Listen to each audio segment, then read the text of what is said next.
Today about our Torah portion. Our Torah portion is a double Torah portion, and usually the rabbis used to make a joke about this Torah portion because this year, we read separate, but usually what's called Acharimot Kedoshin. Acharimot means after the death, and Kedoshin means they're holy. So the rabbi said that after somebody died, they're all holy. There's not one day that you go to a funeral that you don't see people saying wonderful things about people after they die, but the reality is they were just humans. They're just people, As we said before here a couple weeks ago, what makes you holy are the decisions that you make day by day, are the choices you make. When you die, everybody will think about you. They will think about the nice things you did and about the stupid things you did and the not so nice things you did, but they will just talk about the nice things you did. It's like a southern saying, if it's not nice, better not say it at all. And in the real world, that applies every time somebody dies. And then our Torah portion today, it starts by saying, Vaydaber Adonai el Moshe lemor, and God told Moses, saying, Daber el kol adat bnei Israel, go to all the congregation of Israel, ve'amarta lechem, go tell them, kedoshim tihiu, that you are holy, ki kadosh ani Adonai Elohim, because I'm your God, I am holy.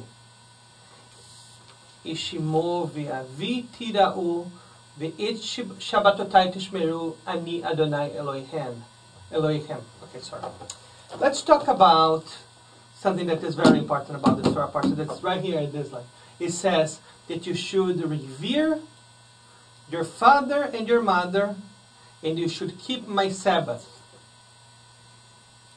It is interesting because those things are absolutely disconnected, right? What is like us saying, you need to eat peanuts and you need to go to France. One things are not connected at all. At least in the ground level, of looking at that part of the Torah, you say they're not connected. But there is a very special connection between those two things. Because honor your father and your mother. How do you honor your father and mother, Leah? By respecting them. You respect them. Okay. You love them, you honor them, means you have unconditional love. To me, that's how do I honor them. I try to be as best as I can, but mainly respect them.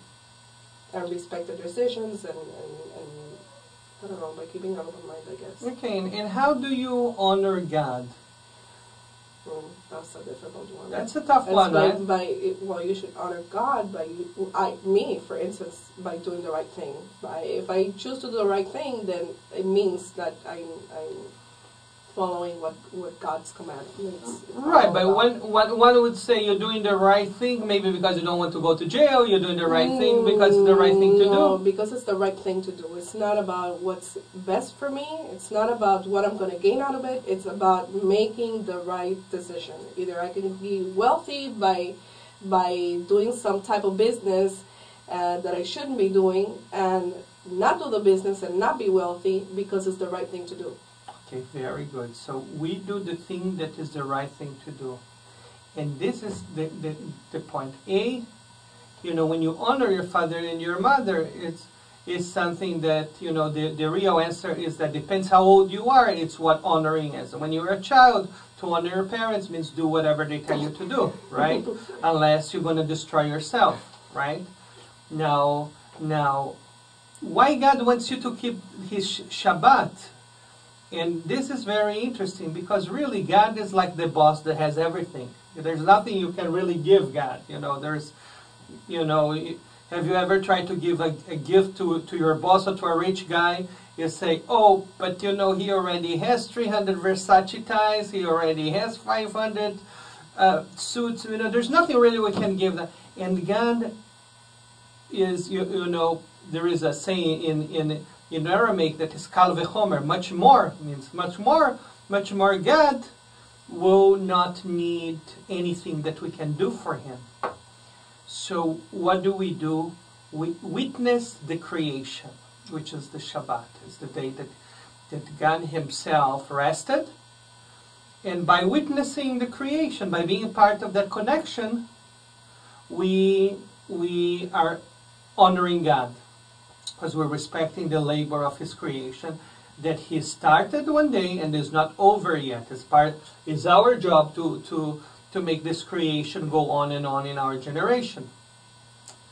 Now, the question here is, how do you keep the Sabbath? Because if you look in the whole Torah, you probably have a hint in the Torah. How do you keep Shabbat? And I think that the hint is in the name of the Torah portion, Kedoshim, which means holiness, sanctification. Holiness and sanctification are not form-fitted. You know, even when you look at the Catholics, one have a saint that he has like a woman face, the other has a guy face, the other has the one that Assisi, the guy that loves poverty, the other loves dogs. So, you know, for other people, holiness is not form-fitted.